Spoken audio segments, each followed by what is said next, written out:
Mark Friedman has a purpose. As managing partner and co-founder of Evolved Profits, he and his team have over 40 years of experience in helping businesses free up cash so that it can be reinvested into helping employees, growing the business, and creating positive social impact. He is a serial entrepreneur, CEO, and the best-selling author of Expense to Profit: Eliminate the Costs That Sabotage Your Growth. Mark loves helping companies create more profits while being an agent for change. This is his purpose, and in an effort to help more companies and more people, Mark, along with co-host Yannick Silver, author of Evolved Enterprise, bring you Profits with Purpose, a podcast that aims to do just that. On the show, Mark and Yannick talk to successful corporate decision makers, exploring valuable lessons learned, experiences in growing a company, ways to reduce expenses, and all the ways a company can have a positive social impact. Join us each week and get in on the discussion so we can all have more profits with purpose. And now, here's your host, Mark Friedman. Welcome to Profits with Purpose. Today's guest is Jonathan Fedora, who has been in business financing for over 14 years. He's helped thousands of entrepreneurs get over $500 million in working capital. He founded Integrated Business Financing, a small business lending marketplace that specializes in getting businesses into the best financing programs they qualify for. From solopreneurs to medium-sized businesses, growing startups to disaster relief funding, Integrated Business Financing helps simplify financing for all business sizes. Additionally, he offers business coaching, has helped many entrepreneurs achieve great results. Jonathan, welcome to Profits with Purpose. Thanks for having me, Mark. Pleasure to be here. So, let's start talk about your background, and you're in podcasting as well. Let's talk about that and how you ended up in podcasting. Okay. Well, I think it's important to get the message out. I feel like a lot of times, depending on, social media can help and enhance a brand, and it can also hurt depending on what you're putting out there, right? So having a podcast is another way to be able to help and impact other people, especially entrepreneurs, because a lot of the stuff that we teach and I go over, sometimes the social media gurus love it, sometimes they don't. But having it on a podcast like this, where people tune in regularly, has helped get that message and deliver that message to a lot more people. So let's talk about, how you grew your business and why your business is different than, the marketplace is, I would say, splattered with businesses that provide financing. What is it that you difference that helps bring you good business, and obviously business from people who think they don't have any other solutions? Well, just to touch on that, it really doesn't have to do with who is applying, right? We're traditionally not rescue capital, right? Let's help as many entrepreneurs grow their business as possible. And what makes us different, I actually consulted and worked with a lot of large fintech companies, from building direct sales programs to different channels that they were trying to get off the ground. And what I saw was that if they didn't, if somebody applied, it was only one solution. And a lot of times that solution was very, very expensive. So I took a long time to build out a great network. I make sure that anyone that works for my firm understands all these different programs and how they fit and how they can help a business owner build their company. And what we do is a lot different, and it boils down to core values. We want to get people into the best possible program. So a couple of things that we do that is much different than a bank, than a broker or anybody else, is when someone comes in, we do a strategy session.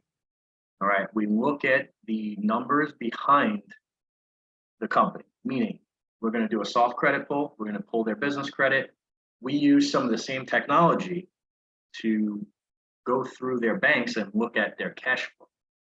We put everything together in an Excel sheet that clearly shows where that business is. And then we talk to that entrepreneur, that business owner about what their goals are and what they're trying to accomplish over the next 6, 12, 24 months.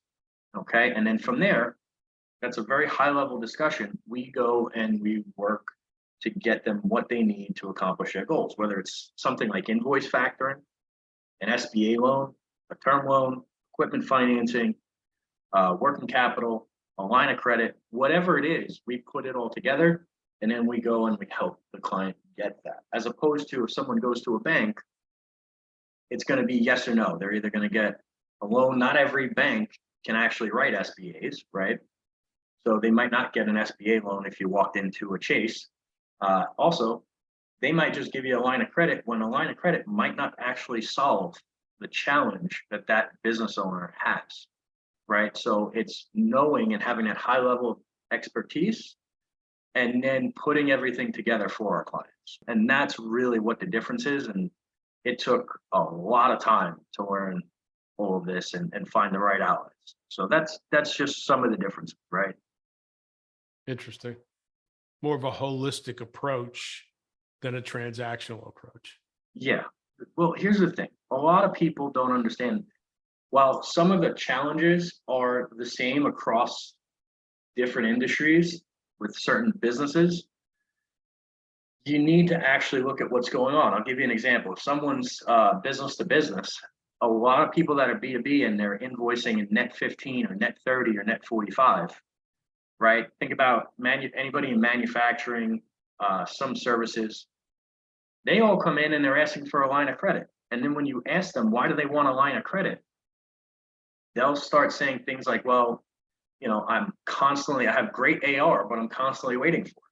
Well, the thing is, if they went to Chase, they would get that line of credit, but that doesn't solve the issue because what's going to happen is they're going to tap into that line of credit. Now they're going to have an additional monthly payment, and it doesn't solve the mechanical issues. Versus if you set them up with invoice factoring, they'll usually see 50 to 100% growth because it's solving the mechanical issue or challenge that they have in their business. And most, if you walk into a bank, I did this experiment. I went to, I'm not going to say the bank. It's a big, large bank. Let's just put it that way. And I asked, what programs do you offer entrepreneurs? Because I was opening an account. They had very little options. Okay. When I mean very little, the branch manager started talking to me about using my home to pull out a home equity line of credit because they don't really have a lot of business options. And then I asked him, well, do you know about these programs? He goes, I know about them. I said, what about your staff? No, they wouldn't know.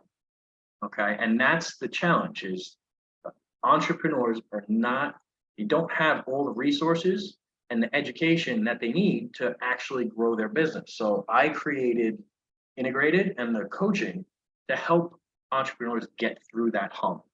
Right? And to understand what's available and what's the best way to grow. And the reason I do this is because small business is the backbone of this country. If you take away small business, you're losing over half the jobs. Okay. So when you help an entrepreneur, you're not just helping that business owner, you're helping every single one of their employees, their family, and the community that they serve. And to me, that is important. Like that's why I wake up in the morning to do that. So this is one of my favorite questions I'm going to ask. It's kind of a throwback and a look back. So I always like to ask, what happened when you were 7, 8, 9 years old that has truly influenced who you are today and why you do what you do? That's a great question. Looking back that far, I saw my mom really working to support a household, right? So I learned a certain amount of work ethic. Okay. I didn't know that this is the industry I was going to be in. I had no idea. For the longest time, I thought I would work on Wall Street because that's what everybody in my family did. I tried it, didn't like it, got recruited into this. And through a series of events, I'm here today. Basically learned all the mistakes to not make, right? Trusting the wrong partners, not having something that is very, very client focused. And through all these mistakes and all these mishaps comes, what I built today. And that's by no means perfect, but it's constantly evolving and constantly growing and learning from mistakes. And I think business owners in general, you're going to make a lot of mistakes. That's okay. It's what are you doing to fix them? What are you doing to correct them? And what are you learning from it? Right? Same thing you teach your kids. Sure. So mom had an influence for sure. Very, very big influence. I think when you see anybody, you can always take away something. You can either learn what to do or what not to do. Life's lessons. Yeah. School of hard knocks, they used to call it. I'm a little bit older than you. I understand that probably a little bit more. I don't know that they say that too much anymore today. So let's talk about how you grew your businesses and what challenges you found back then to grow your business, and expanding it today. Do those challenges still exist, but in a different format? Great question. Biggest challenges that I have personally had in the past were with partnerships. Okay. Typically, when you want to partner with somebody, it's always going to be more expensive than debt, because as the business grows and succeeds, you're giving up a good chunk of those profits, right? And the only time I feel is smart to partner is when somebody has a completely different skill set than you, but your core values have to match. They have to align. You can't have one person that is a workhorse and the other one just strolls in when they want, because eventually that will tax the relationship. So in the past, I would say that is something that I've made a mistake or struggled with. Looking present day, my biggest challenges revolve around marketing and hiring. All right. And why marketing and hiring? Well, they constantly change the algorithms. This is not an easy industry, what I do to market for, because you have a lot of the banks bidding on the same words or running similar ads, and they have much larger budgets. And then hiring, I think every entrepreneur is trying to find the best fit for their team. And in this environment, with all the handouts our government has had over the past 2 years, finding people is a little bit more challenging than it was in the past. Sure. Yeah. That's a constant conversation I have with clients all the time.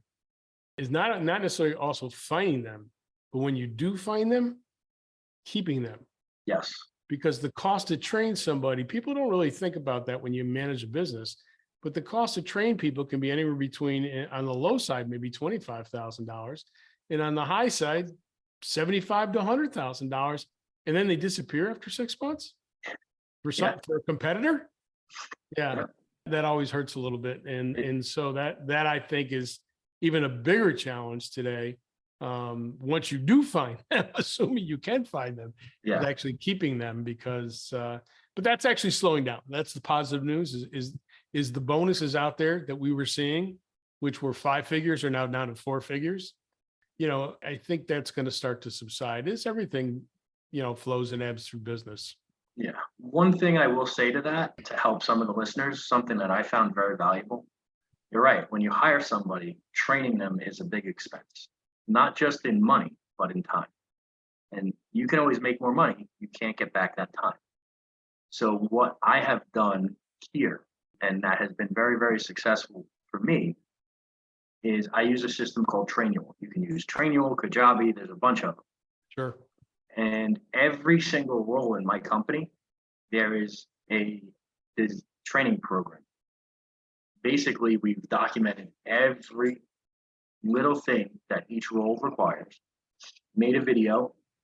After they watch a video, they can take a test, and it dramatically reduces the amount of time that you have training someone.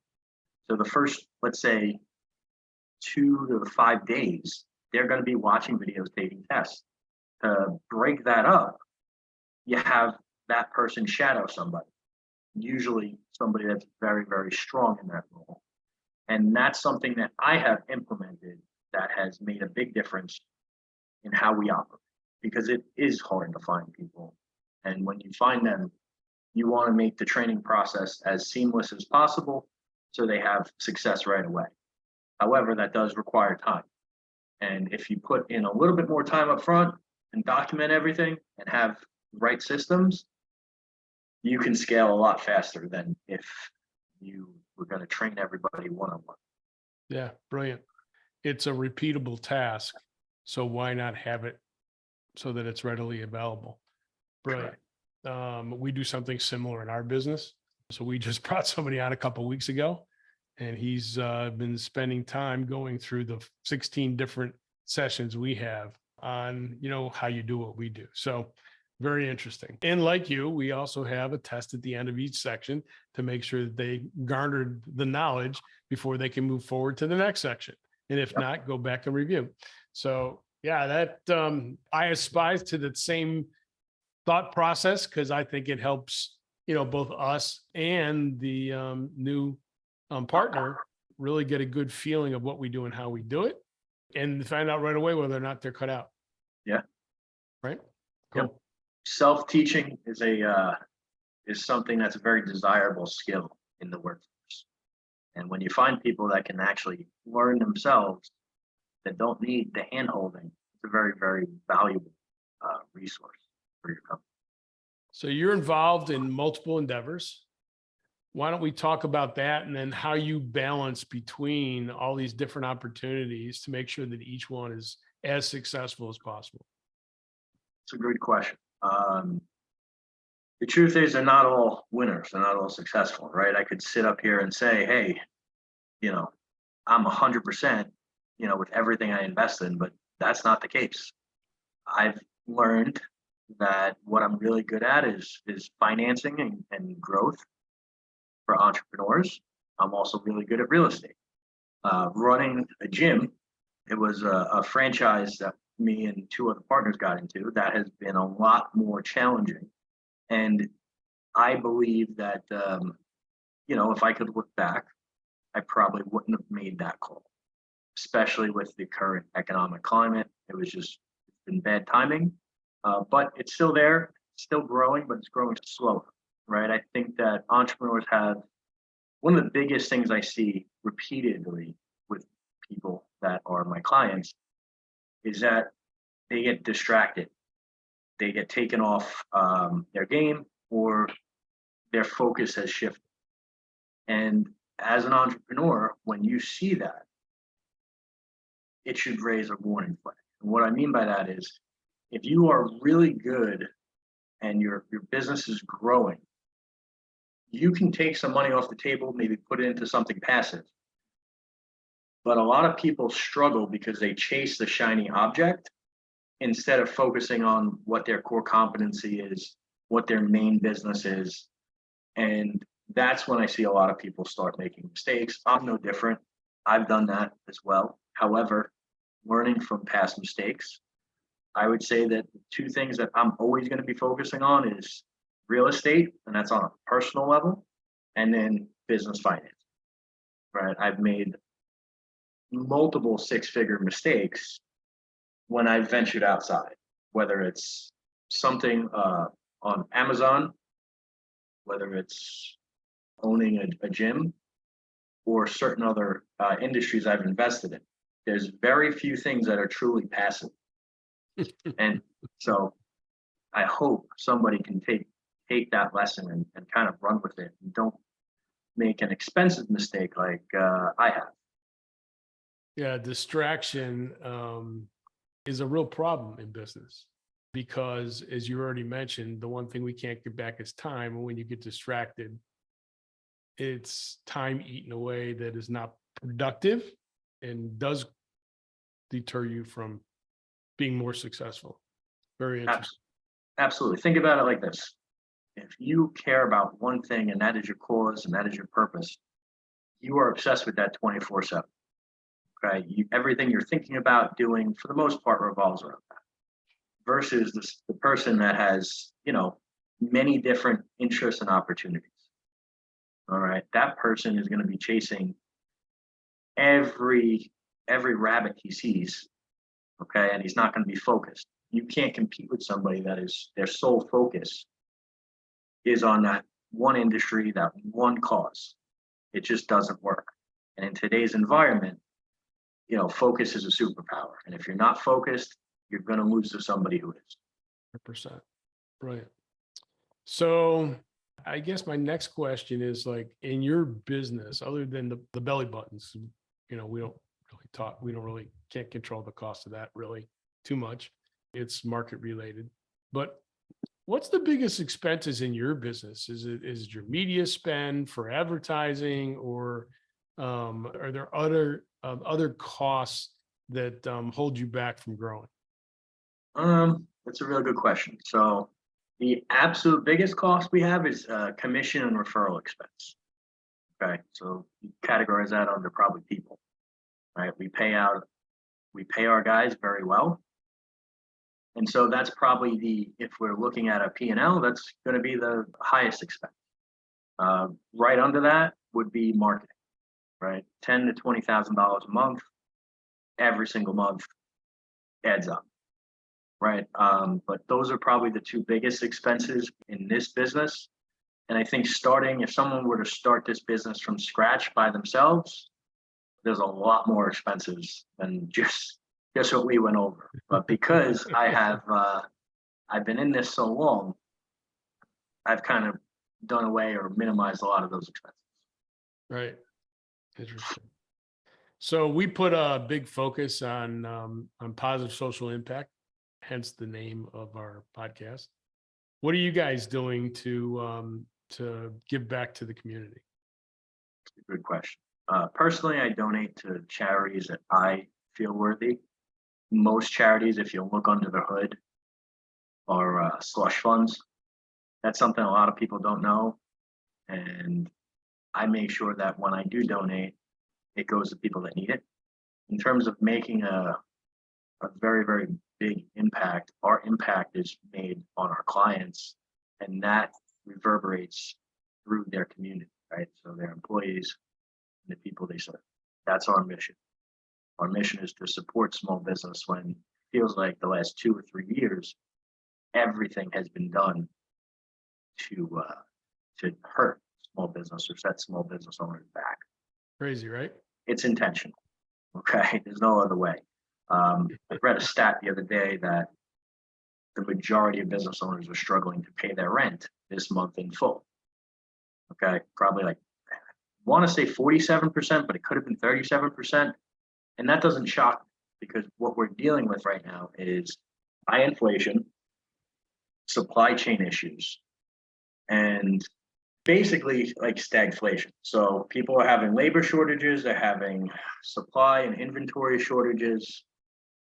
You mix that with inflation and the cost of goods rising, it's a challenging environment for the everyday business.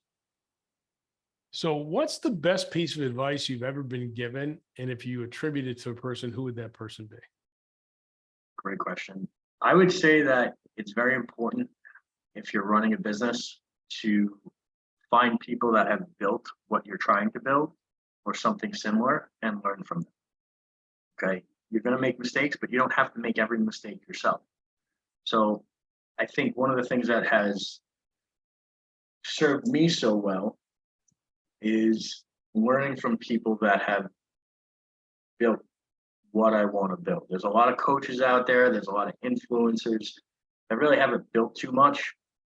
When you can get in a room of people that are highly successful and that share the same core values, you can learn a lot and really kind of decrease the amount of mistakes that you are going to make.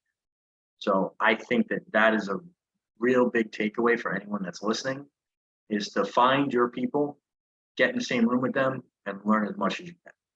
Reading daily also helps. So I will say that I like to read at least 10, sometimes 20 pages a night of something that is a nonfiction book.